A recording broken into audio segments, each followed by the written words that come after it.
L'heure des mots vous est offerte par AJF Consulting.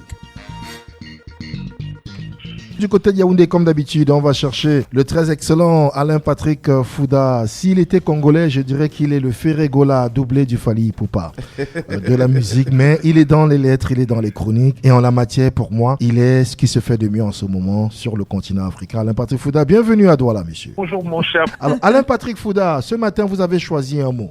Alors, ce mot a défrayé la chronique toute la semaine dernière. C'est le mot effondrement que Larousse définit comme le fait de s'effondrer, l'affaissement brusque du sol, l'écroulement ou l'éboulement. Au sens figuré, c'est le fait d'être détruit, ruiné, abattu complètement. C'est aussi la chute ou la fin brutale d'un empire ou d'un régime, par exemple. À la suite de récents effondrements d'immeubles survenus dans les villes de Douala et Ngaoundéré, le Premier ministre Joseph John Gouté a instruit il y a quelques jours 5 mesures à l'issue d'une réunion interministérielle à laquelle prenaient part les maires de ces deux villes. Le chef du gouvernement prescrivait une application sans faiblesse des textes qui encadrent le processus de construction dans les centres urbains, l'identification des bâtiments et des constructions à risque afin d'initier le cas échéant des procédures conduisant à leur démolition pure et simple, l'intensification des contrôles des chantiers dans les villes et l'organisation de campagnes de sensibilisation des populations. C'est excellent tout ça. Si ces mesures étaient appliquées, on n'entendrait plus parler de ce phénomène, au moins pour le moment. Mais, mon cher Didier Kouamou, l'on peut se permettre, sans méchanceté aucune, d'explorer tous les sens possibles du mot effondrement. Savez-vous comment on nomme l'effondrement en anglais? Collapse.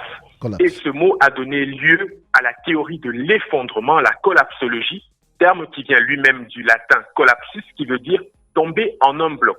C'est une approche disciplinaire conceptualisée par deux experts, Pablo Servigne et Raphaël Stevens, dans leur livre intitulé « Comment tout peut s'effondrer ». Petit manuel de collapsologie à l'usage des générations. La collapsologie, grosso modo, s'intéresse à l'effondrement possible de nos civilisations actuelles. En d'autres mots, c'est le processus à l'issue duquel les besoins de base en eau, alimentation et logement ne sont plus fournis à une majorité de la population par des services encadrés par la loi. Si l'on s'inscrivait un tant soit peu dans cette veine, on serait tenté de se poser une ou deux questions. Au vu de l'effondrement ostensible, de la rigueur à tous les niveaux et des valeurs qui caractérisent notre société, sommes-nous au Cameroun en train de subir les prédictions des collapsologues? Ceux qui s'intéressent à l'actualité africaine n'ont-ils pas envie de voir dans les tensions qui minent les relations entre la France, le Mali et le Niger des signes de l'effondrement de quelque chose?